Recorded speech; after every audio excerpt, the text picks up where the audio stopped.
اللهم صل على سيدنا محمد وعلى آل سيدنا محمد كما صليت على إبراهيم وعلى آل إبراهيم في العالمين إنك حميد مجيد.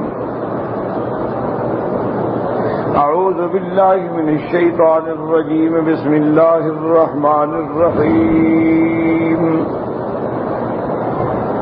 لقد كان لكم في رسول الله أسوة حسنة لمن كان يرجو الله واليوم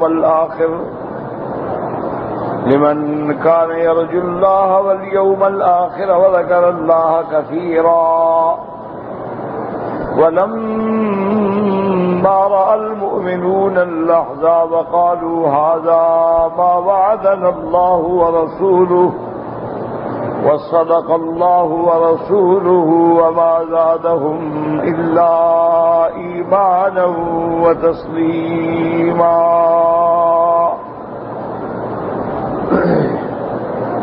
اللہ تبارک و تعالی نے کلام مقدس کی ان آیات مبارکہ میں اسوہ رسول عربی صلی اللہ علیہ وسلم کے بارے میں ذکر فرمایا. غزوہ احزاب اور غزوہ بنی قریظہ کے بارے میں الحمدللہ ہم نے پڑھا ہے، سنا ہے. اب ان سارے واقعات کے بعد اللہ ارشاد فرماتے ہیں کہ تمہارے اندر ایمان والوں کے لیے سب سے اعلیٰ، افضل، اولا، بہتر طریقہ جو ہے وہ طریقہ ہے اتباع محمد مصطفیٰ صلی اللہ علیہ وسلم، کہ ہر حال میں اگر مومن ہو تو حضور کے اسوہ پہ چلو.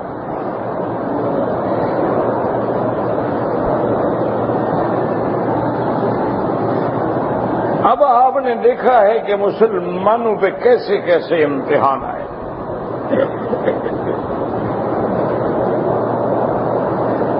پروردگار عالم جو دلوں کا بھید جانتے ہیں انہوں نے خود فرمایا کہ ہنالک ابتلی المؤمنون. یہ وہ مقام ہے جہاں بہت بڑی آزمائش میں ایمان والے ڈالے گئے. وَزُلْزِلُوا زِلْزَالًا شَدِيدًا، اور ان کو ہلا ڈالا گیا، سخت ہلا.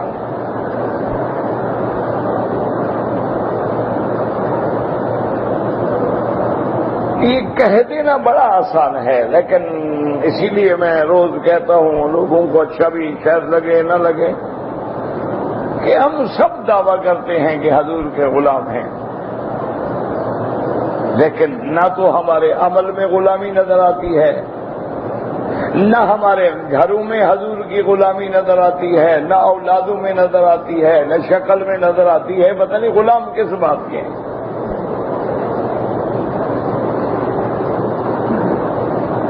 اب آپ دیکھیں کہ مسلمان اور ایمان والے کیسی آزمائش میں آئے کہ حضور پاک نے ایک دفعہ خبر دی کہ میں نے خواب دیکھا ہے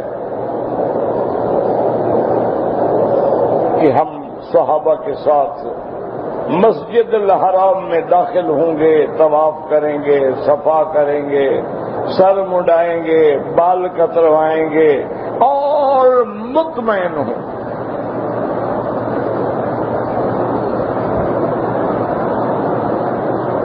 اور یہ حضور کا خواب ہے، کوئی عام بندے کا خواب نہیں. نبی کا خواب تو وحی ہوتا ہے. ہر انسان کا خواب غلط ہو سکتا ہے، لیکن انبیاء کا خواب کبھی غلط نہیں. اللہ کے نبی جو خواب دیکھتے ہیں اس کا حکم بھی ایسے ہے جیسے اللہ نے وحی فرمائی. کیونکہ خواب ہوتے ہیں دو قسم، یاد رکھو، رحمانی اور شیطانی. کبھی شیطان نے ڈرا دیا، کبھی رحمان نے خواب دماغ میں ڈال دیا. تو شیطان سے تو انبیاء محفوظ ہوتے ہیں نا، ان کا تو خواب جب بھی ہوگا رحمانی ہوگا.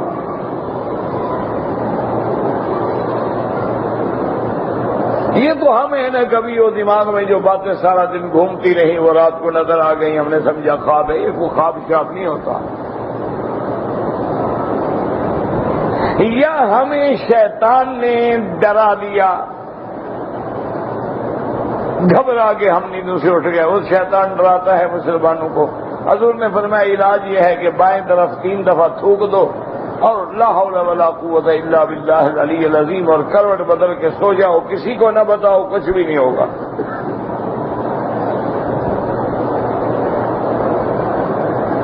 لیکن نبی کا خواب تو واحد ہے، اور پھر اتنا واضح خواب ہے کہ حضور نے فرمایا کہ ہم مسجد الحرام میں داخل ہوں گے، امن سے ہوں گے، سروں پہ اس طرح پھروائیں گے یا بال کٹوائیں گے، عمرہ پورا کریں گے. یہ خواب دیکھا. خواب کے بعد حضور نے تیاری کر لی بھی چلو عمرے پہ چلیں.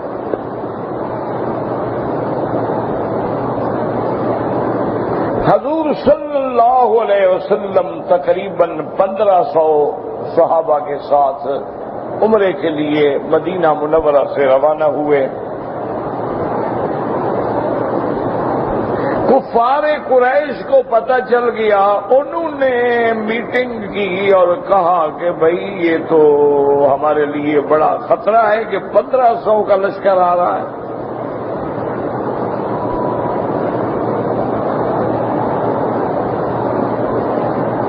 لہذا حضور صلی اللہ علیہ وسلم کو روکنا چاہیے.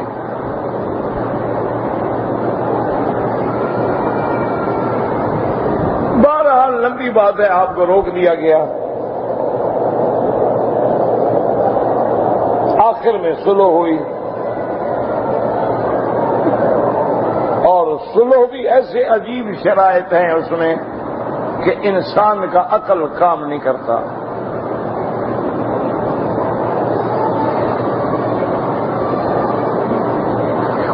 شرائط میں سب سے پہلے تو دشمنوں نے حضور کا نام بھی برداشت نہیں کیا. جب سیدنا علی نے لکھا نا پہلے بسم اللہ الرحمن الرحیم، نے کہا جی ہم نہیں جانتے رحمان رحیم کون ہے.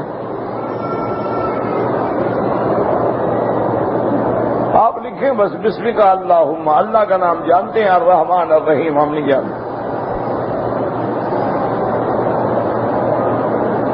اس کے بعد سیدنا لکھا من محمد رسول اللہ. انہوں نے کہا لا یا رسول اللہ، بالکل نہیں، بالکل نہیں. آپ لکھیں من محمد ابن عبداللہ، کہ محمد عبداللہ کے بیٹے نے ہمارے ساتھ معاہدہ کیا. اگر ہم آپ کو رسول اللہ مان لیں تو جھگڑا کس بات کا ہے پھر؟ حضور نے فرمایا حضرت علی یہ بھی کاٹ دو، لکھو بن محمد بن عبداللہ. بڑی لمبی بات ہے، نہیں جو بھی کہتے کہ حضور نے فرمایا ٹھیک ہے. بسم اللہ کاٹ دو، فرمایا کاٹ دو. انہوں نے کہا رسول اللہ کا لفظ کاٹ دو، فرمایا کاٹ دو.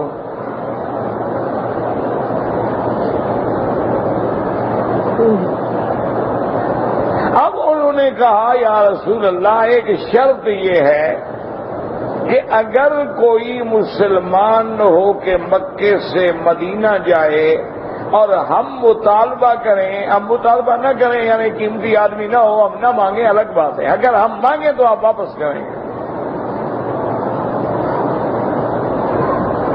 اور فرمایا ٹھیک ہے لکھو. اور یا رسول اللہ اگر کوئی مسلمان نعوذ باللہ مرتد ہو کے، ملعون ہو کے، رشدی جیسے مسلمان جو ارتداد میں چلے گئے ہیں، ایسی حال میں آ جائے اور مکے آئے، آپ مانگے ہم نہیں دیں گے. یہ آج کی بات نہیں ہے، پرانی بات ہے. ہمیشہ سے ایسے ملعونوں کی حفاظت کرتے رہے ہیں کافر. یہ کوئی نئی بات نہیں ہے کہ آج ان کو پال رہے ہیں. یہ پرانا حضور کے ابتدائے نبوت کے زمانے کی بات ہے کہ اصلا اگر کوئی مسلمان پھر جائے، مرتد ہو جائے، آپ کا دشمن بن جائے، مکے آ جائے، ہم نہیں دیں گے. اور میں لکھو ٹھیک ہے، یہ بھی قبول ہے.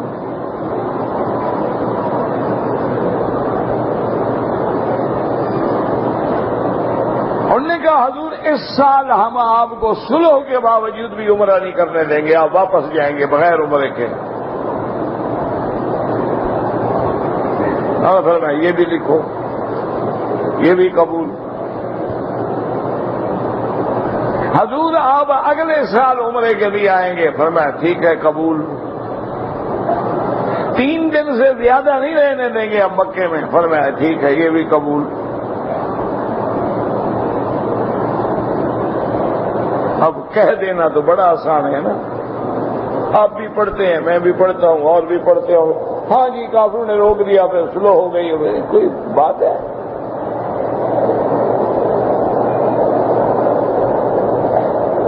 حضرت امیر المومنین عمر بن الخطاب، جس کا ایمان پہاڑوں سے بھی زیادہ مضبوط تھا،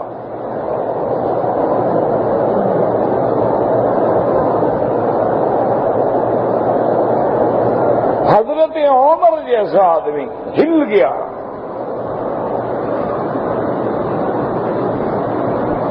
حضور کی خدمت میں آ گیا کہ یا رسول اللہ السنا علی الحق وہم علی الباطل۔ یا رسول اللہ یہ بات نہیں کہ ہم حق پہ ہیں وہ جھوٹے ہیں؟ ہے یا رسول اللہ ہم ایسی سلو کیوں کریں کہ ہر بات ان کی مان لیں؟ یا رسول اللہ نقبل الدنیہ فی دیننا، ہم اپنے دین میں اتنی بے عزتی قبول کر لیں؟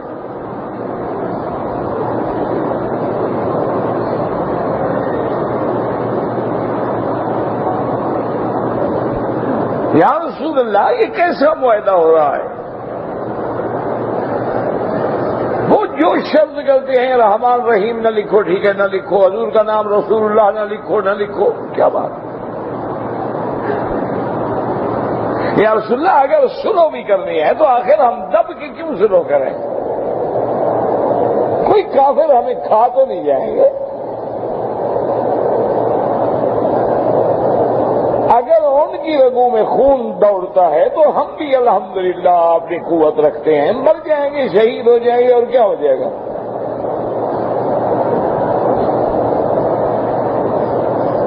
اور سب سے بڑی بات یہ ہے کہ یا رسول اللہ آپ نے نہیں فرمایا تھا کہ میں نے خواب دیکھا ہے کہ ہم عمرہ کریں گے؟ دیکھا، کہا، دیکھیں حضرت عمر جیسا بندہ ہل کر، کہ آپ ہی نے تو فرمایا تھا کہ لا ندخلن المسجد الحرام ان شاء اللہ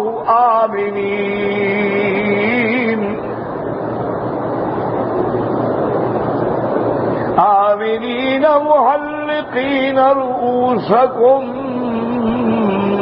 ومقصرین لا تخافون۔ یا رسول اللہ ہم عمرہ بھی نہ کریں؟ حضور نے فرمایا عمر میں نے یہ ضرور کہا تھا لیکن یہ تو نہیں کہا تھا کہ اس سال۔ بہرحال حضور نے یہ نہیں فرمایا تھا لیکن تیاری کر کے حضور آ تو گئے نا۔ آمنا وصدقنا حضور نے یہ سال نہیں فرمایا۔ یہی تو وہ بات تھی نا کہ اللہ نے خواب دکھلایا، وقت کی تعین نہیں تھی۔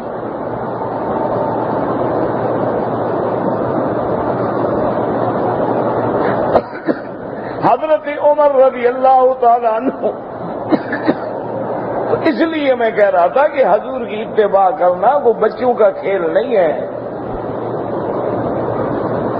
صرف کہہ دینے کا نام نہیں ہے کہ ہم حضور کے غلام ہیں اور آقا محبوب ہیں اور ہماری جان قربان، اولادیں قربان، بچے قربان، یہ تو محض باتیں۔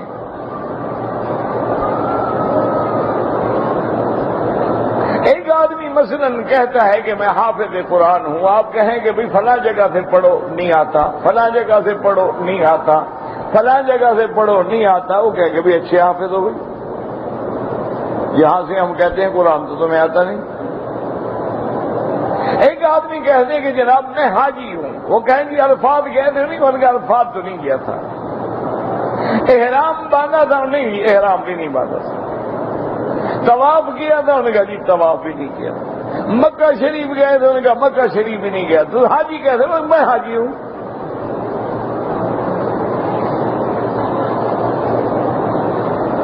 ایک آدمی کہہ دیتا ہے کہ جناب میں روزے دار ہوں. انہوں نے کہا ابھی تو تم پانی پی رہے تھے. انہوں نے کہا نہیں کھاتا پیتا تو رہتا ہوں لیکن ہوں میں روزے دار. تو اگر کھانے پینے سے روزہ ٹوٹ جاتا ہے، حج نہ کرنے سے حاجی کہلانے کا حق نہیں ملتا ہے، تو محمد مدنی کا غلام کہلانا ایسے ہے کہ بھئی ہم داڑھی بھی منڈائیں گے، شیو بھی کریں گے، سود بھی کھائیں گے، شرابیں بھی پیئیں گے، جھوٹ بھی بولیں گے، زنا بھی کریں گے، ڈاکے بھی ماریں گے، ہیں محمد کے غلام. یہ اچھی بات ہے. مولوی بیٹھا ہے فتویٰ بیچوں گا، جھوٹ بولوں گا، جھوٹے خواب سنا کے لوگوں کو معتقد کروں گا، ٹیلی ویژن پہ آ کے 2 سیکنڈ کے استخارے کر کے لوگوں کو گمراہ کروں گا. غلط ہوں میں محمد کا غلام. عجیب بات ہے.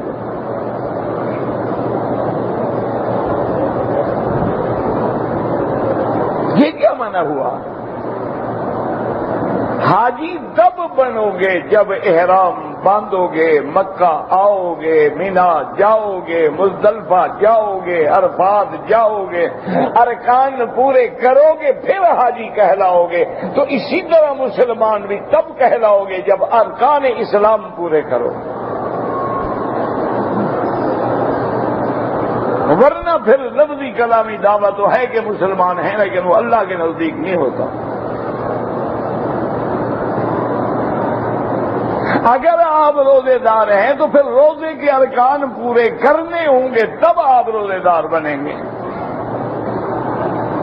یہ دیکھیں یہ ایمان ہے کہ حضور خواب بیان فرماتے ہیں، 1500 کا لشکر ساتھ لے کے تشریف لاتے ہیں، روک دیے جاتے ہیں اور کافر جو شرائط کر رہے ہیں حضور قبول فرما رہے. حضرت عمر جیسا آدمی ہل گیا کہ بھئی یہ کیسے ہو گیا؟ اللہ کے نبی کا خواب غلط کیسے ہو سکتا ہے؟ حضرت ابو بکر کی صدیق کی خدمت میں آ گئے حضرت عمر غصے میں. حضرت ابو بکر بیٹھے ہوئے ہیں اور کہنے لگے کہ یا ابی بکر لماذا نقبل هذه الدنیۃ فی دیننا، کہ ابو بکر یہ کیا ہو رہا ہے؟ اتنا ہم کمزور ہو گئے ہیں، اتنا ہم کمزور اور ضعیف ہیں کہ کافروں کی ہر بات ہم مان لیں.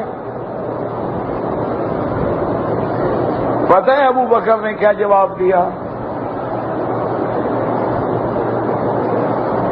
سیدنا ابو بکر صدیق نے کیا جواب دیا؟ سبحان اللہ، یہ ہے نا عاشق. اس نے کہا عمر هو رسول اللہ. بس ایک بات. اس نے کہا عمر وہ اللہ کا رسول ہے، ہم نے ہر حال میں ماننی ہے بات. بحث کی گنجائش ہی نہیں، اگر مگر کی گنجائش ہی نہیں.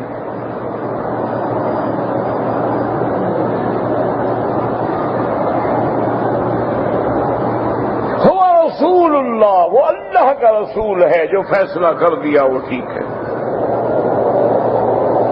تو یہ ہے اطاعت کہ آدمی کے ساری باتیں اس کے عقل کے خلاف، ضمیر کے خلاف، ظاہری قوت کے خلاف، ظاہری شان کے خلاف، لیکن حضور نے فرما دیا بس ٹھیک.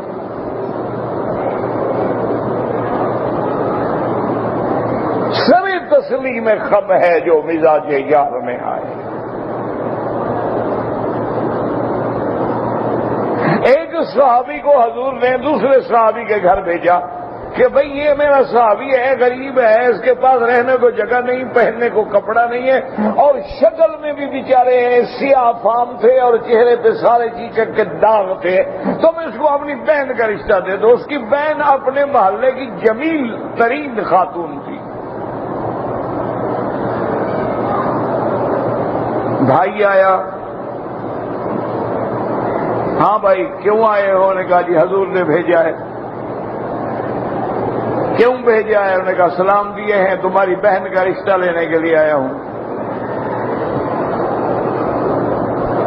صحابی کہتے ہیں ویسے کھڑے کھڑے بالکل میرا دماغ گھوم گیا.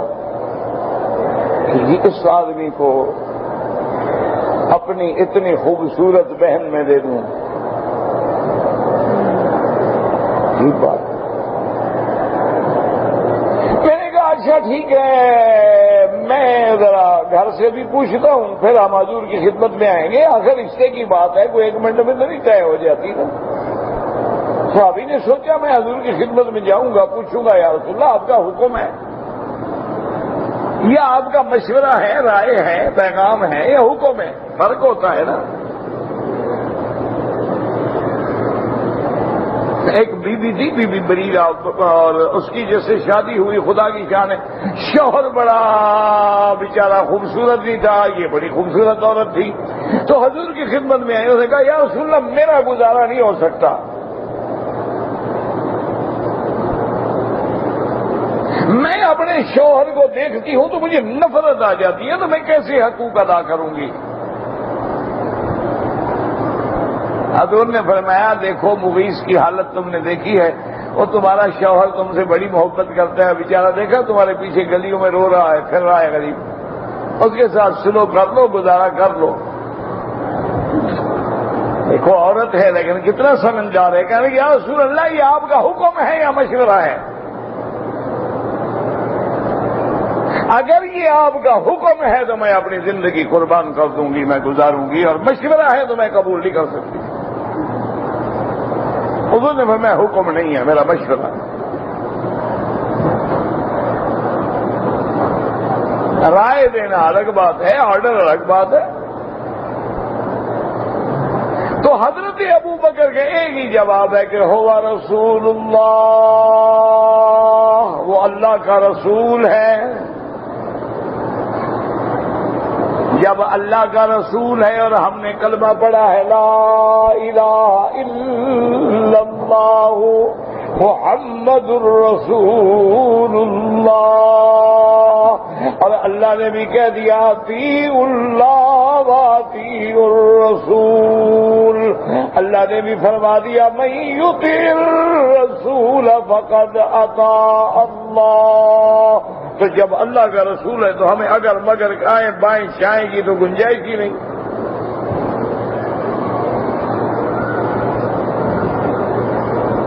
حضرت عمر فرماتے ہیں کہ میں نے کہا ٹھیک ہے۔ اب حضور نے صحابہ کو حکم دیا، فرمایا کہ بھی سارے حضرات جو ہے اپنے اپنے بکری ذبح کرو، دم احسار، اور سروں پہ اس طرح پھرواؤ، پہلے بکری ذبح کرو اور اس کے بعد اس طرح پھراؤ، احرام کھولو، کپڑے پہنو، ہم واپس مدینہ جائیں گے۔ یہ نہیں ہوتا کہ جیسے ہمارے لوگ احرام باندھ کے آتے ہیں ایئرپورٹ، سیٹ نہ ملی، جہاز نہ ملا، احرام کھول دیا، کہ بچوں کا کھیل ہے نا، جوگی کی چادریں ہیں، جب چاہو باندھ لو، جب چاہو کھول دو۔ اللہ کے بندے جب آدمی نیت کر لیتا ہے، لبیک پڑھ لیتا ہے، اب احرام نہیں کھول سکتا جب تک دم احسار ایک بکری ذبح کرے، سر پہ اس طرح پھروائے، پھر احرام کھولے گا۔ اور امام ابو حنیفہ رحمۃ اللہ علیہ تو اتنا سخت ہے کہ بکری بھی حق مکے میں ذبح ہوگی، یعنی اگر کراچی میں ہم کھڑے ہیں، پہلے فون کریں، پیسہ دیں، بکری ذبح ہو، چاہے 10 دن لگ جائے، احرام میں رہیں گے۔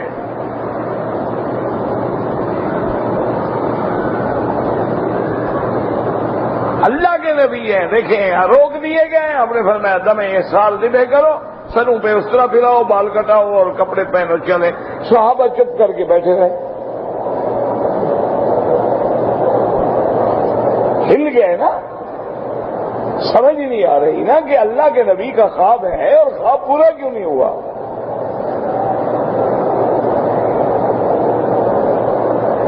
چپ۔ حضور نے دوبارہ حکم دیا بھائی جلدی کرو، اپنے اپنی بکریاں ذبح کرو اور سر مڈاؤ۔ چپ۔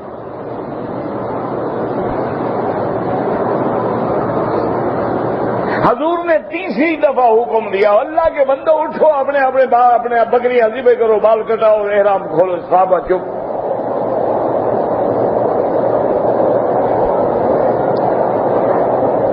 حضور غصے میں آئے، ناراض ہو کے اٹھے، اور بی بی ام سلمہ آپ کی زوجہ مطہرہ امہات المؤمنین رضی اللہ تعالی عنہ کے خیمے میں تشریف لائے اور حضور کے چہرے پہ جلال ہے۔ بی بی ام سلمہ نے عرض کیا یا رسول اللہ اضحک اللہ سنک، اللہ آپ کو مسکراتا ہوا رکھے، وجہ کیا ہے غصے کی؟ پر میں ام سلمہ عجیب بات ہے، میں صحابہ کو حکم دیتا ہوں، میرا حکم نہیں مانتے۔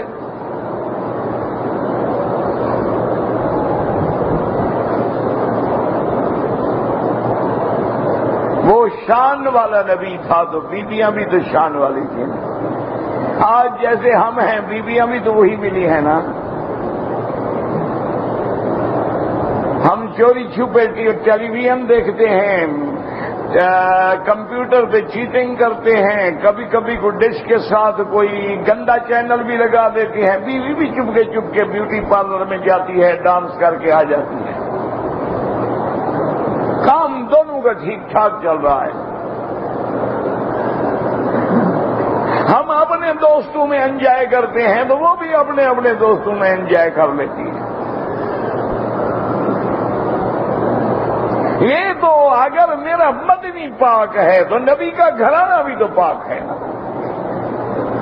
اللہ نے جیسے نبی کو چن لیا ہے اس کے لیے بیویاں بھی تو چن لی ہے نا۔ تو اگر بیوی میں نقص آئے گا یا نبی میں نقص آئے گا تو اللہ کے علم میں نقص آئے گا کہ چننے والے نے صحیح مال نہیں چنا۔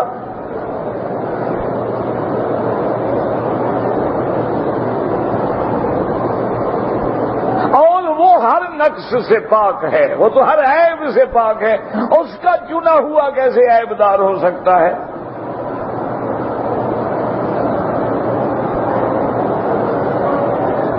دیکھیں بی بی ام سلمہ، اسی سے علماء نے مسئلہ نکالا، استنباط کیا، یہ کام ہوتا ہے فقیہوں کا، یہ کام ہوتا ہے مجتہدین کا۔ مجتہدین یا فقہاء اپنی بات نہیں کہتے، حضور کی حدیث سے، فرمان سے، قول سے، عمل سے، فعل سے مسائل کے موتی نکالتے ہیں۔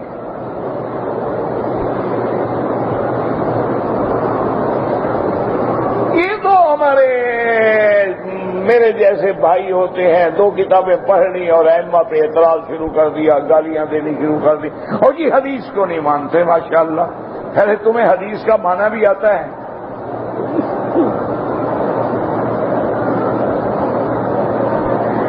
یہ جو بہت زیادہ اچھلتے کودتے ہیں نا جی، بخاری شریف میں، ان کو کہو بخاری شریف کا نام تو بتاؤ، کتاب کا نام کیا ہے؟ اگر یہ نام بتا دینا جو بلدی آئے مجھے گالیاں دینا۔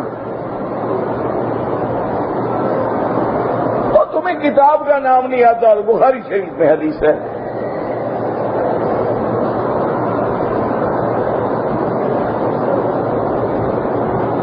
جب آئے نا پہلی بات یہ پوچھیں گے اب کتاب کا نام بتائیں، وہ کہے گا بخاری شریف ہے۔ بخاری شریف تو کوئی نام نہیں، بخارا تو ایک جگہ کا نام ہے، وہاں کا لکھنے والے امام نے کتاب لکھی تو بخاری شریف ہے، اس کے کتاب کا نام بخاری شریف تو نہیں ہے۔ یہ کس نے کہا ہے آپ کو کہ بخاری شریف ہے؟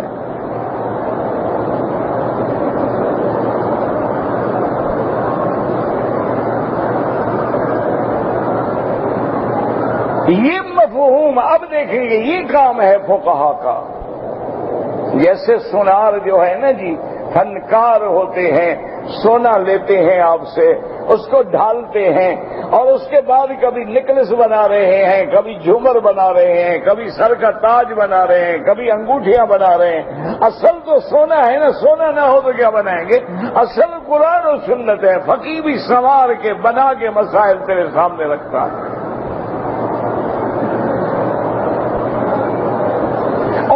مسئلہ نکالا کہ اپنی عورت سے بھی مشورہ لیا جا سکتا ہے۔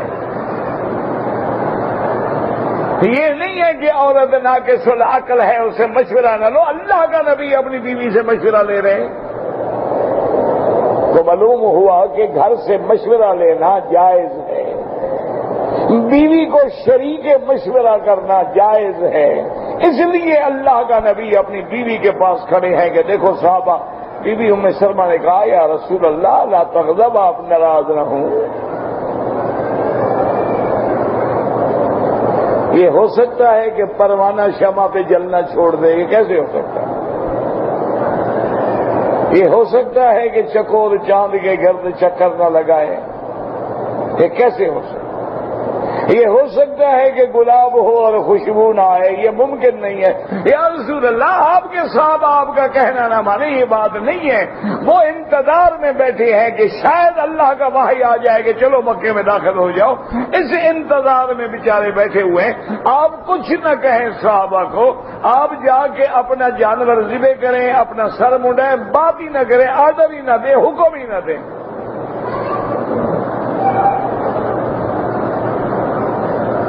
حضور تشریف لے گئے اور جا کے اپنی بکری ذبح فرمائی، اور اس کے بعد حجام کو بلایا، سر پہ اسرا پھرایا۔ بس اتنی دیر تھی کہ صحابہ دوڑ پڑے، سب نے بکریاں نے۔ انہوں نے کہا جب نبی نے احرام کھول دیا اب وحی نہیں آتی، بس سب بس اب واپس جانا ہے۔ تو اتنا بڑا امتحان ہے، لیکن حضور کے حکم پہ قائم رہنا کو آسان بات تھوڑی تھی۔ حضرت عمر رضی اللہ تعالیٰ عنہ فرماتے ہیں کہ ہم اونٹنی پہ سوار ہیں، رحمت دو عالم بھی اونٹنی پہ جا رہے ہیں۔ آج تم تو خوش نصیب ہو، 3 گھنٹے میں مدینہ، 4ہو۔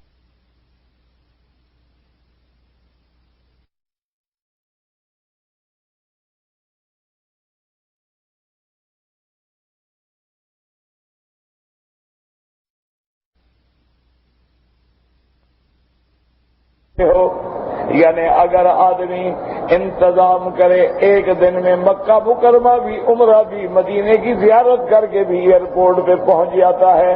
لیکن یہ تو حضور کا زمانہ ہے کہ اونٹوں کا سفر ہے، اور 2 ہفتے، 10 دن، 15 دن سفر میں رہنا ہے۔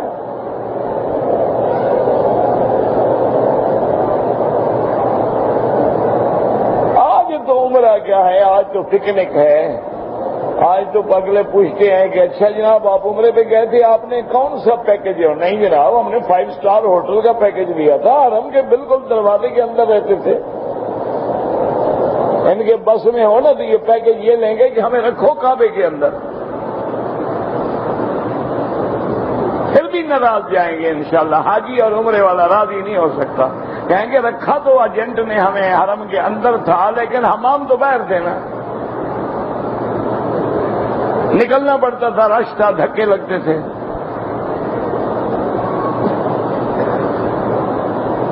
یہ عمرے ہوتے تھے کہ احرام باندھا ہوا ہے، گہر کی گرمی پڑ رہی ہے، کنکر اڑ رہے ہیں، ریت کا طوفان ہے، اور عمرے والا اونٹوں پہ آ رہا۔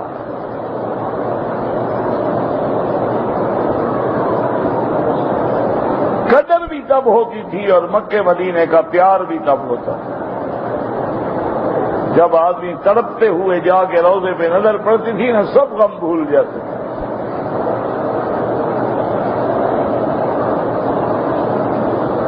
جب کعبۃ اللہ پہ نظر پڑتی تھی تو دعائیں قبول ہوتی تھی۔ کیسے قبول نہ ہوں، مار کھا کے آ رہا ہے کعبے کے لیے۔ اب تو جناب وہ ماشاءاللہ ہوائی جہاز پہ آتے ہیں، احرام باندھا ہوا ہے، لبیک زبان پہ ہے، ایئر ہوسٹس کے ہاتھوں سے کھانا کھا رہے ہیں حاجی صاحب ماشاءاللہ۔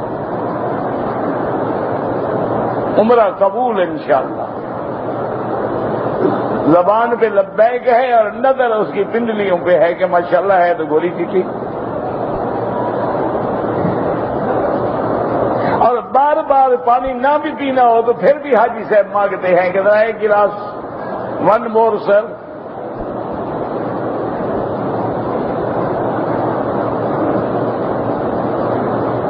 یہ کیا عمرے ہیں، چھوڑو کسے کہانیاں، یہ تو پکنک ہے۔ کھانا کھا کے ٹشو پرفیوم جو خوشبو والا رومال سے ہاتھ صاف کریں۔ ہائے حاجی احرام میں بیٹھا ہوا ہے،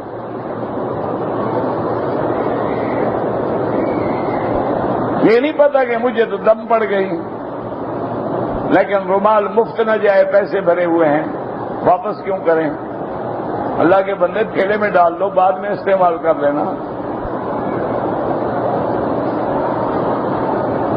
آج کل تو میرے بھائی بس دعا کرو، ایک نقل ہے، اللہ کبھی کریم ہے، نقل کو بھی قبول کر لیں۔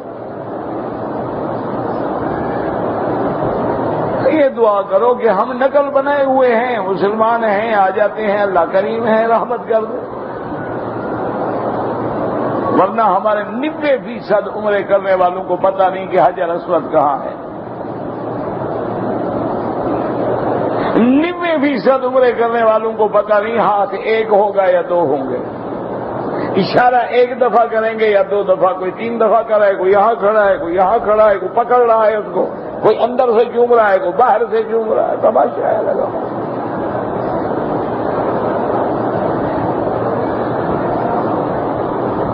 کوئی مروا سے شروع کر کے دوڑ رہا ہے, صفا پہ ختم کر رہا ہے. کیا ہے وہ جی, بس وہ 7 چکر ہی پورے کرنے تھے نا جی, ادھر سے نہ صحیح جی ادھر سے صحیح. چل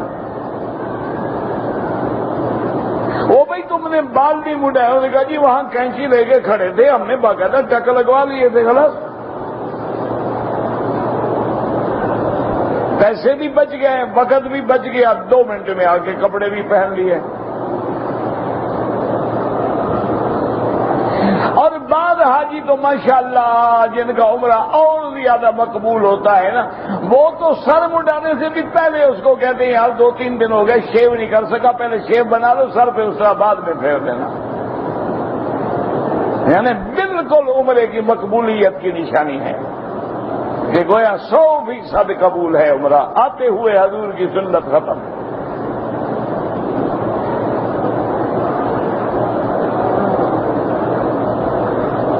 انا للہ و انا الیہ راجعون. اسی لیے حضور نے فرمایا تھا ایک زمانہ آئے گا لوگ قرآن پڑھیں گے لیکن قرآن نیچے نہیں اترے گا.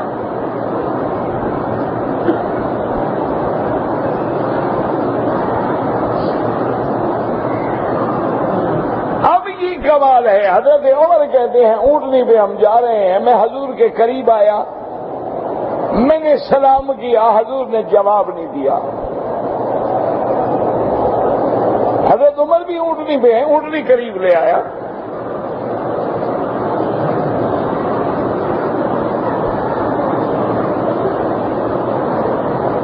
اب حضرت عمر کہتے ہیں میں نے دوبارہ سلام کیا, جواب نہیں ملا. سے 12 سلام کیا, جواب نہیں ملا. تو حضرت عمر پریشان ہو گئے اور اپنے آپ کو کہہ رہے ہیں ثقلت کا امک یا عمر, کاش تمہیں تمہاری ماں نے اٹھایا بھی نہ ہوتا. اللہ کے نبی ناراض ہو گئے, شاید وہ میری باتیں پہنچ گئی حضور کو. کہتے ہیں میں پیچھے ہٹ گیا. تھوڑی دیر گزری, ایک صحابی نے کہا یا عمر. میں نے کہا کیا بات ہے؟ کہا حضور بلا رہے ہیں. میں اونٹنی قریب لے گیا. حضور نے فرمایا عمر آج اللہ نے مجھ پہ ایک ایسی آیت نازل فرمائی ہے, ساری کائنات کی کنجیاں مجھے ملتی تو اتنی خوشی نہ ہوتی. میں نے پوچھا کون سی آیت؟ فرمایا انا فتحنا لک فتحا مبینا. میرا محبوب یہ جو سلو ہے یہ فتح مبین ہے, ہم نے آپ کو فتح مبین نصیب کر دی.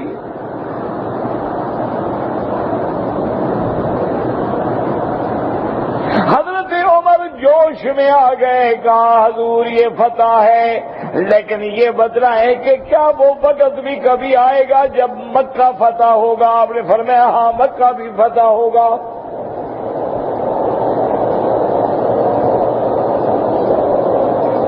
حضرت عمر کھڑے ہیں, سوچ رہے ہیں کہ یہ فتح کیسے ہو گئی؟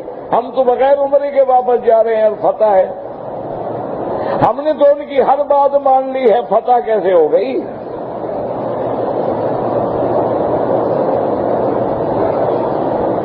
اللہ نے فرمایا عمر میرا نبی خود نہیں فیصلہ کرتا جب تک میں حکم نہ دوں. میرا نبی تو بولتا بھی نہیں جب تک میرا حکم نہ ہو. یہ فتح ہے. کیسے فتح ہے؟ انہوں نے کہا جو لوگ پہلے میرے نبی کو شاعر کہتے تھے, جادوگر کہتے تھے, ساحر کہتے تھے, مجنون اور دیوانہ کہتے تھے, آج بیٹھ کے سلو کر رہے ہیں نا, فریق مان لیا نا. آج حضور کو برابر کا فریق مانا ہے تو سلو کر رہے ہیں نا, ورنہ دیوانے سے کوئی سلو کرتا ہے؟ منع یہ ہے کہ سارے الزام آج کافروں کے خود میں ختم ہو گئے. میرے نبی کو رسول بھی مانا اور طاقت بھی مانا اور برابر کی قوت مان کے چلو. باقی تم اس بات پہ گھبرا رہے ہو کہ ہمارا مسلمان اگر جائے تو واپس کر دیں گے، تو اس میں تمہارا فائدہ ہے۔ مسلمان واپس مکے میں جائے گا تو دین کی بات کرے گا، اور اگر مرتد کوئی ہو جائے یہ واپس نہیں کریں گے۔ اچھا ہے جو مرتد ہو گیا دفع ہو، واپس کیوں ہو؟ ایسی بات جو انگلی میں جس میں کینسر ہو جائے کاٹ کے پھینکو اس کو۔ تو نبی نے جو سلو کی ہے وہ تو فائدے کی سلو ہے۔ تم لوگوں نے سمجھا ہی نہیں کہ اللہ کے نبی نے کیسے سلو کی ہے، کیونکہ حکم دینے والا تو اللہ کے نبی کا ان حالات میں حکم کے قائم رہنا کوئی آسان بات نہیں، احزاب میں قائم رہنا کوئی آسان بات نہیں کہ دشمن نے گھیرا ہوا ہے، بنو قریظہ غدار ہو گئے، منافق ساتھ چھوڑ گئے، اللہ فرماتے مسلمان ہل گئے، زلزلوا زلزالا شدیدا۔ منافقوں کا نفاق کھل گیا، وَإِذْ يَقُولُ الْمُنَافِقُونَ وَالَّذِينَ فِي قُلُوبِهِم مَّرَضٌ مَّا وَعَدَنَا اللَّهُ وَرَسُولُهُ إِلَّا غُرُورًا۔ نفاق کھل گیا ہے، حق باطل کی پہچان ہو گئی ہے، لیکن ان سب حالات میں نجات کیا ہے؟ فرمایا نجات ایک ہے کہ میرے محمد مصطفیٰ کے طریقے پہ چلو۔ اور جب صحابہ چلے کامیاب ہوئے کہ نہیں؟ حضور کے راستے پہ چلے کامیاب ہوئے، حضور کے راستے پہ چلے 80 لاکھ مربع میل پہ اسلام کا پرچم لہرا گئے۔ ہم نے جب سے حضور کا طریقہ چھوڑ دیا ہے اپنے گھروں میں ذلیل ہو گئے۔ آج نہ ہماری قوت ہے، نہ طاقت ہے، نہ شوقت ہے۔ 1.5 ارب مسلمان ہے اور ہر جگہ ہمارے خون سے ہولی کھیلی جا رہی ہے۔ وجہ کیا ہے کہ ہم نے اتباع رسول چھوڑ دی۔ ہم اگر مگر کا شکار ہو گئے، اگر کافر ناراض ہو گئے تو مگر کیا ہوگا؟ اگر ہم بینکوں کے سود نہیں لیں گے تو مگر فیکٹریاں کیسے چلیں گی؟ اگر ہم یہ ٹیکسز نہیں لگائیں گے تو مگر ملک کیسے چلیں گے؟ یہ اگر مگر سے ملک نہیں چلتے، ملک چلتے ہیں اتباع محمد مصطفیٰ سے کہ یا کافر بن جاؤ ملک چلاؤ، یا محمد کے غلام بن جاؤ اور ملک چلاؤ۔ وَلَن تَرْضَىٰ عَنْكَ الْيَهُودُ وَلَا النَّصَارَىٰ حَتَّىٰ تَتَّبِعَ مِلَّتَهُمْ۔ یہود اور نصارہ کبھی تمہارے دوست نہیں بن سکتے جب تک تم یہودی نہ بن جاؤ یا نصرانی نہ بن جاؤ۔ اس لیے اللہ نے فرمایا لَقَدْ كَانَ لَكُمْ فِي رَسُولِ اللَّهِ أُسْوَةٌ حَسَنَةٌ أُسْوَةٌ حَسَنَةٌ لِمَنْ كَانَ يَرْجُو اللَّهَ واليوم الآخر وذكر الله كثيرا ولما رأى المؤمنون الأحزاب قالوا هذا ما وعدنا الله ورسوله وصدق الله ورسوله وما زادهم إلا إيمانا وتسليما۔ یہ ہے ایمان والوں کی صفت۔ دعا کریں اللہ ہمیں بھی صحیح معنی میں مسلمان بنائے اور صحیح معنوں میں حضور کا غلام بنائے، اور اللہ کے حرم میں کچھ نہیں کر سکتے ہو، 2 رکعت پڑھ سکتے ہو، طواف کر سکتے ہو، دعا کرو اللہ عالم اسلام پہ رحم فرما دے، اور اللہ تبارک و تعالی دینی قوتوں کی حفاظت کر دے، مساجد کی، مدارس کی، معابد کی، دین کے کام کرنے والوں کی، ہر مسلمان کلمے پڑھنے والے کی حفاظت فرمائے، اور اللہ ہمارے گناہ معاف کر کے ہم سے عذاب اٹھا لے۔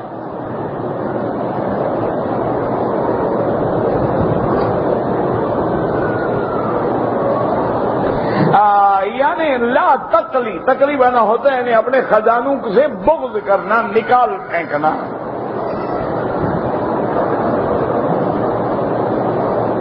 تمباکو کی کاشت کرنا بالکل غلط ہے، ناجائز ہے، کیونکہ علماء اس کو حرام کہتے ہیں، اور ثمن الحرام حرام کی کاشت بھی حرام ہوتی ہے۔ کیا بینک میں پیسے جمع کرا کر حج پہ آنا مجبوری ہے آپ کی کہ گورنمنٹ کارڈ ہے آپ کیا کریں؟ آپ گنہگار نہیں ہیں، اور آپ اس پہ کوئی سود بھی نہیں لے رہے، نے قانون کے مطابق درخواست دی اور پیسے داخل کرا دیے، اگر نہ کرائے تو آپ کو حج پہ کوئی آنے نہیں دیتا، تو اس میں آپ کا کیا گناہ ہے؟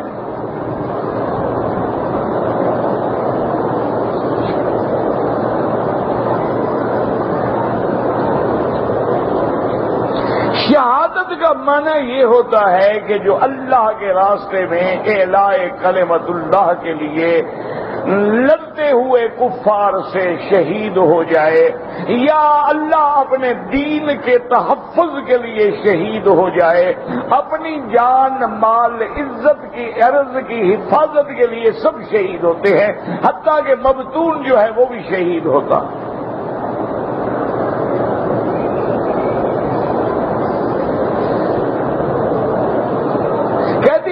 کعبۃ اللہ کے باہر جو حتیم شریف ہے، کہتے ہیں اس کے اندر قبر ہے۔ ماشاء اللہ، یعنی کعبے میں بھی قبر ڈھونڈ رہے ہو۔ عادت جو ہے قبروں پہ طواف کرنے کی، یہاں بھی وہ قبر ڈھونڈ رہے ہیں نا کہ کعبے کا طواف کیا فائدہ ہوا، قبر ہو تو مزہ آئے نا۔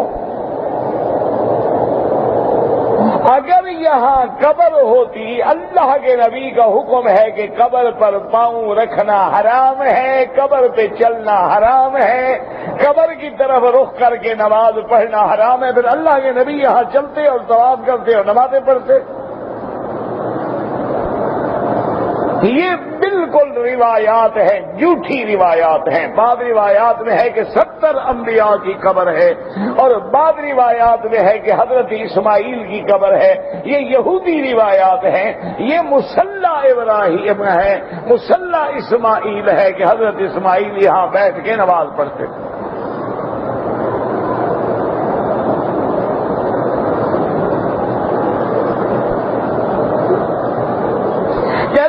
کہ میں نے ایک دن عمرہ کر کے سر پہ اس طرح پھروایا، دوسرے دن جب میں نے عمرہ کیا تو بالوں کو کینچی سے کاٹا۔ کون سے بال تھے جو تم نے کینچی سے کاٹے؟ آپ اس طرح بھی پھروائیں اور ایک بکری دم بھی ادا کریں۔ آپ کو دوبارہ بھی اس طرح پھروانا تھا، چاہے بال ہوں یا نہ ہوں۔ کینچی کس بات پہ آپ نے پھروائی تھی؟ اتنا احمق ہے آدمی کے بال نہیں کینچی سے کاٹ رہا ہے، کیا کاٹ رہا ہے؟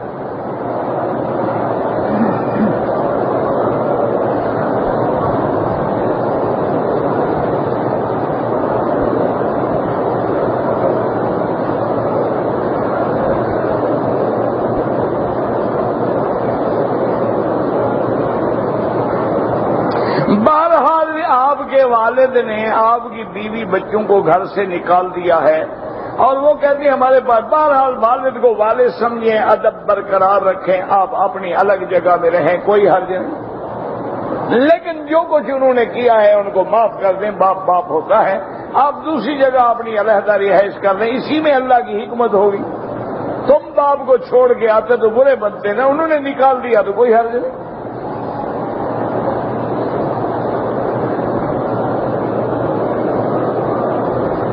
پاکستان سے جو ہم لوگ عمرے کے لیے آئے ہیں، اگر دوبارہ عمرہ کرنا چاہیں مدینے سے کریں، جیرانہ سے کریں، مسجد عائشہ سے کریں، کر سکتے ہیں۔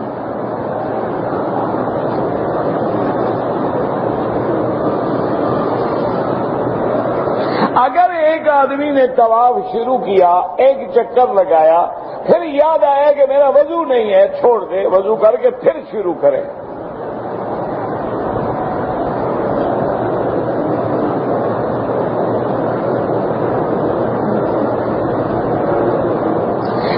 کہ میں جہاں پر ملازم ہوں وہاں پر اکثر لوگ جو ہیں ملازمین میلاد منانے کے لیے زور دیتے ہیں، کوئی لڑائی جھگڑا نہ کریں، انہیں کہیں جی میلاد کا حکم ہمیں قرآن میں، حدیث میں، صحابہ میں، اہل بیت میں دکھا دیں، میں کل تمہارے ساتھ ہوں، نہ دکھا سکو تو تم میرے ساتھ آ جاؤ، جھگڑا نہ کرو۔ جی بالکل ہم حاضر ہیں کہ اللہ کے قرآن میں حکم ہے۔ اب یہ کہنا کہ نبی پہ درود پڑھو اس کا معنی میلاد ہے تو پھر تو کام ہو گیا۔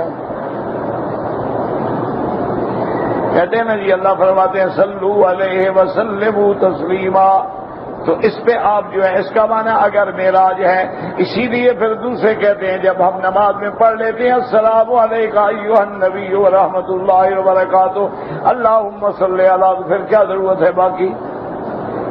السلام تو پورا ہو گیا۔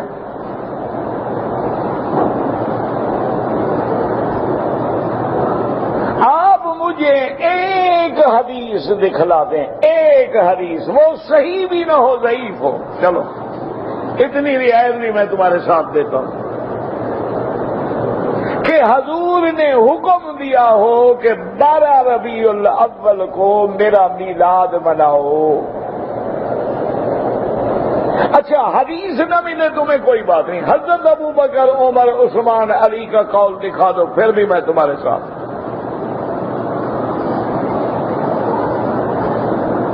جھگڑے کی بات ہی، جھگڑا تو جاہل کرتے ہیں نا، بات ہے دلیل کی۔ اور پھر سب سے بڑی بات یہ ہے کہ 12 ربیع الاول کو تو حضور کی ولادت جو ہے اس میں بھی اختلاف ہے کہ کیا حضور واقعی 12 کو پیدا ہوئے یا 9 کو پیدا ہوئے۔ علماء نے اب کمپیوٹر سے جو تحقیق کی ہے 12 ربیع الاول کو تو سوموار کا دن ہی نہیں بنتا، پھر پیدائش کیسے ہوئی؟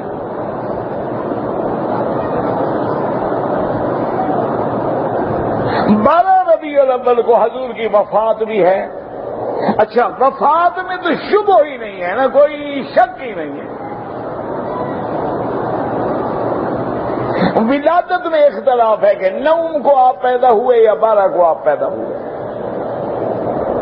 اکثر محققین کہتے ہیں کہ 9 ربیع الاول تھی، یعنی مہینے میں شک نہیں ہے، ولادت بھی ربیع الاول میں ہے، وفات بھی ربیع الاول میں ہے۔ تو اگر حضور کی حدیث مل جائے، وہ پاک نبی رحمت دو عالم جس نے ہمیں وضو کرنا سکھایا ہے، مسح کرنا سکھایا ہے، انگلیوں کا خلال سکھلایا ہے، اپنا میلاد نہیں سکھلایا؟ کوئی خدا کے لیے عقل کریں۔ اور پھر یہ بات بھی یاد رکھنا کہ میلاد منانا جو ہے اصل میں یہ عیسائیوں کا یہ رسم ہے کہ عیسائی جو ہے وہ حضرت عیسیٰ کا یوم میلاد مناتے ہیں۔ اس لیے آج کل جو آپ لکھتے ہیں نا 2007، اس کے آگے لفظ لکھا ہوتا ہے چھوٹا سا میم، منع ہوتا ہے یہ سنہ میلادی ہے، یہ سنہ نبی پاک کا سنہ ہجری ہے، ان کا سنہ میلادی ہے جو میلاد عیسیٰ علیہ السلام سے شروع ہوتا ہے۔ اسی لیے آپ دیکھیں کہ انگریز سالگرہ کا اہتمام کرتا ہے، یہ تو ان کی رسم ہے، اس کا اسلام سے تو تعلق ہی کوئی نہیں ہے۔ حضور کے زمانے کے بعد 600 سال بعد ایک مظفر نامی بادشاہ گزرا ہے مصر میں جس نے اس کی ابتدا کی ہے۔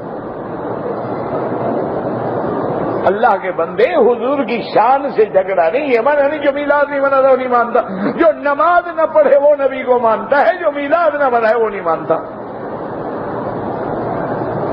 اس سے بڑی کوئی جہالت ہے کہ نماز چھوڑنے کو حضور نے فرمایا ایک نماز چھوڑے تو کافر ہو جاتا ہے، بے نمازی جو ہے وہ تو نہیں جی حضور کا عاشق ہے نا، میلاد جو مناتا ہے نماز کی کیا ضرورت ہے؟ 12 کو جھنڈیاں لگا لے گا، ڈرامہ کر کے نبی راضی ہو جائیں گے۔ نماز پڑھو پڑھو نہ پڑھو نہ پڑھو، مقصد تو حضور کو منانا ہے نا، بس 12 ربیع الاول منا لو، 27 رجب کو خیرات کر لی اور کنڈے امام جعفر کے بنا لیے، 11ویں شریف کو دودھ تقسیم کر لیا، 30ویں شریف کو کل کر لیے، 7 جمعراتیں کر لی، پھر ایک 40واں کر لیا، پکا مسلمان۔ انا للہ و انا الیہ راجعون۔ اللہ ہدایت دے اور ہم کچھ نہیں کہہ سکتے۔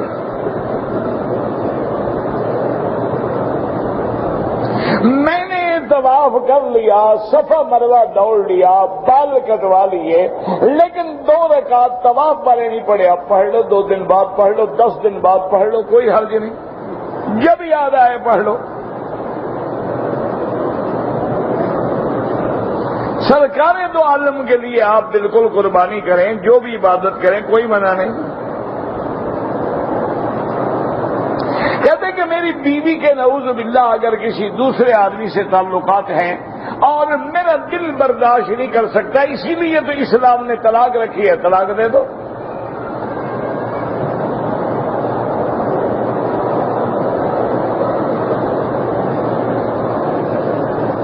عورت کو مسجد میں آنا جائز ہے، بالکل جائز ہے۔ حضور کی حدیث ہے کہ لا تمنعوا اماء اللہ عن بیوت اللہ، اللہ کے بندیوں کو اللہ کے گھروں سے کبھی نہ روکا کرو۔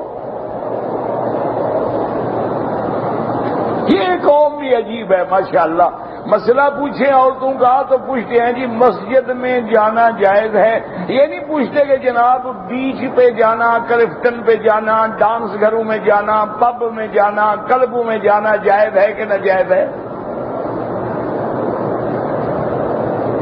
یہ نہیں پوچھتے جی مسجد میں جانا جائز ہے۔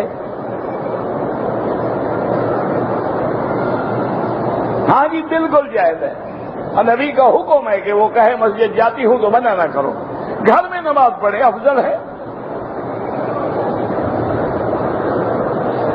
اگر 3-4 طواف اکٹھے کر کے بعد میں 2 رکعت پڑھیں جائز تو ہے، لیکن افضل یہ ہے ہر طواف کے بعد 2 رکعت پڑھو۔ زندہ کو ثواب کیسے پہنچائیں اور مردہ کو کیسے پہنچائیں؟ ثواب ہاتھ میں لے کے قبر میں ہاتھ ڈال کے پہنچا دیں، نہیں لیتے۔ ایک کوشش تو کر کے دیکھیں کہ جناب طواف کا ثواب لے کے کھڑا ہوں، اگر وہ ثواب نہیں لیتے تو تمہاری مرادیں کیسی پوری کرتے ہیں، تمہیں بچے کیسے دیتے ہیں؟ اللہ کے بندے طواف کر کے دعا کرو گے یا اللہ اس کا ثواب فلاں کو عطا فرما، اگر اللہ نے ہمارا وہ طواف قبول کیا اور کوئی ثواب ہوا تو دے دیں گے، ورنہ تو ہمیں یہ بھی پتہ نہیں کہ قبول بھی ہوا ہے یا نہیں ہوا ہے، ہمیں ثواب بھی ملا ہے کہ نہیں ملا ہے۔ کرکٹ کھیلنا جائز ہے بالکل جناب، عورتوں کو کھلاؤ، ان کی بھی ٹیم ہونی چاہیے نا، ترقی کرو نا۔ انا للہ، ہر کھیل جائز ہے لیکن جس میں ننگا نہ ہو آدمی، لباس پورا ہو اور نماز کی پابندی ہو، کوئی حرج نہیں۔ کبڈی بھی جائز ہے، کرکٹ بھی جائز ہے، ہاکی بھی جائز ہے، فٹ بال بھی جائز ہے، اگر ننگا ہے تو ہر کھیل ناجائز ہے۔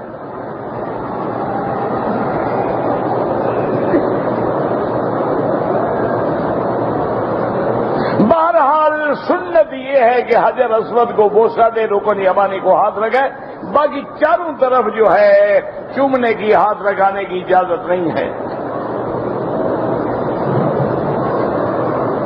اگر حنفی مسلک والے لوگ یہاں مغرب کی اذان کے بعد 2 رکعت پڑھ لیں کوئی حرج نہیں، اللہ کے بندے اعلیٰ اولیٰ کے مسئلے ہیں، کوئی کفر اسلام کی جنگ نہیں ہے۔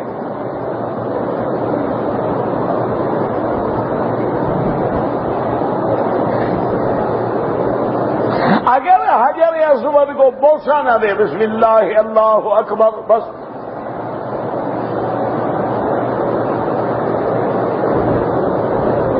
کون سے نبی تھے جنہوں نے اپنی بیوی کو مجبوری سے بہن بنایا تھا؟ حضرت ابراہیم۔ ویسے ہر مسلمان بھائی بہن ہوتا ہے، نبی نے جھوٹ نہیں بولا تھا۔ انما المؤمنون اخوۃ، ہر ایمان والے بھائی ہیں۔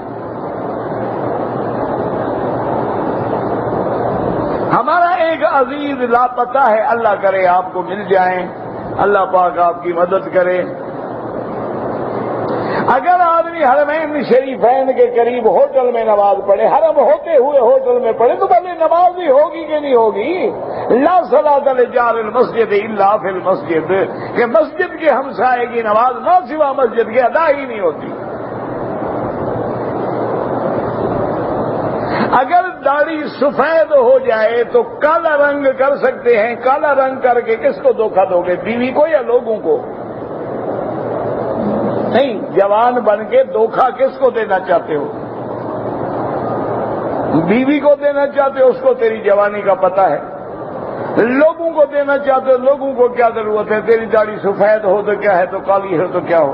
بہرحال علماء یہ کہتے ہیں کالا رنگ نہ لگائے، اس کے علاوہ کوئی رنگ لگا لیں، کالا نہ ہو، خالص کالا نہ ہو۔ تجنب السواد، سیاہ سے بچو، لیکن حضور نے فرمایا کہ بالکل رنگ تو لگایا کرو، غیر الشیب ولو بشیء، کہ اپنی سفیدی جو ہے اس کو بدلا کرو، مہندی لگا لیں اور کوئی چیز ملا لیں، لیکن خالص سیاہ نہ ہو۔ واللہ اعلم۔ ربنا تقبل منا انك انت السميع العليم وتب علينا انك انت التواب الرحيم۔ اللهم ارحم امة محمد صلی اللہ